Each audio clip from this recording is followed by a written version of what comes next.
20 years ago, I was picking out wedding invitations. I remember the feel of the thick cardstock, how heavy it felt in my hands. It was supposed to be a symbol of permanence, of a finish line we had finally crossed. We'd survived 4 years of long distance, a trial by fire that I thought had forged our bond into something unbreakable. I really thought we were invincible. But as the chaos of wedding planning swirled around us, I started to notice a new look in her eyes. A different kind of distance that had nothing to do with miles. I didn't know it then, but the man she was about to marry wasn't me. This is the story of how my 4-year engagement ended in a brutal betrayal, and how the psychological wounds of that one moment echoed for 2 decades. But before we get to the wreckage, you have to understand what we built.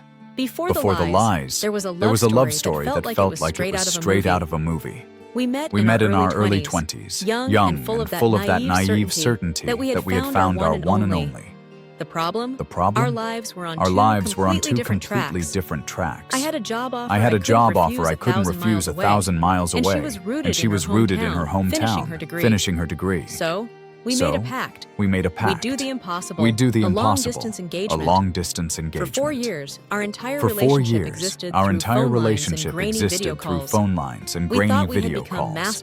We thought we had become masters of communication. We spent hours talking about everything and nothing. We'd celebrate anniversaries with care packages and surprise flower deliveries. I flew back every 3 months, and those reunion weekends at the airport were electric moments that fueled us for the long, quiet weeks apart. It was hard. Of course it was. There were lonely nights and flashes of doubt. But we held on to the future we had painted so vividly. A small house with a big porch, a dog, a life filled with quiet, shared moments that would make all the sacrifice worth it. Our friends thought we were crazy, but we wore their skepticism like a badge of honor. We were going to be the exception. When she finally accepted my proposal over a crackling phone line, her tearful yes felt like the climax of our struggle, the start of our reward. We'd done the hard part. The rest was supposed to be easy. The beginning of the end didn't start with a bang, but with a slow, creeping chill. The final year, with the wedding on the horizon, was supposed to be our victory lap. Instead, it turned into a minefield. The stress of planning a wedding from 1,000 miles away was huge. I was trying to manage vendors and guest lists over email, while she was on the ground, dealing with the day-to-day pressure. At first, I just chalked it all up to wedding stress. It was the perfect excuse. The late night calls that used to be our sacred time got shorter, filled with tired sighs. When I'd ask if she was okay, the answer was always the same clipped response. Just tired. It's been a long day. The easy laughter that had been the soundtrack to our relationship was gone, replaced by this tense, weird efficiency. The distance, which had always just been a number, suddenly became an emotional chasm. She started mentioning a new friend from her kickboxing class, someone who was really helping her de-stress. I was happy for her, genuinely. It never even occurred to me that the person comforting her was the reason she needed comforting in the first place. Red flags are so much clearer in hindsight, aren't they? They're like road signs you blaze past at 100 miles an hour, only noticing them in the rearview mirror when you're already completely lost. There was the time she didn't answer her phone all weekend, claiming she'd left it at her parents' house.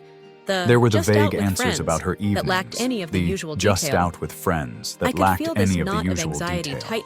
I could feel this knot of anxiety tightening in my stomach, but I just pushed it down. Doubting her felt like a betrayal in itself.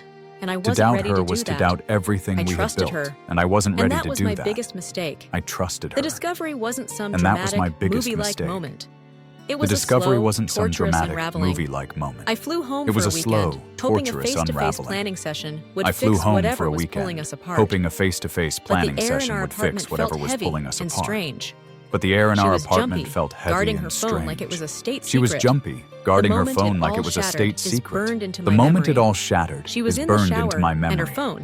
She was in the shower, and her phone, which she'd left on the coffee table, buzzed.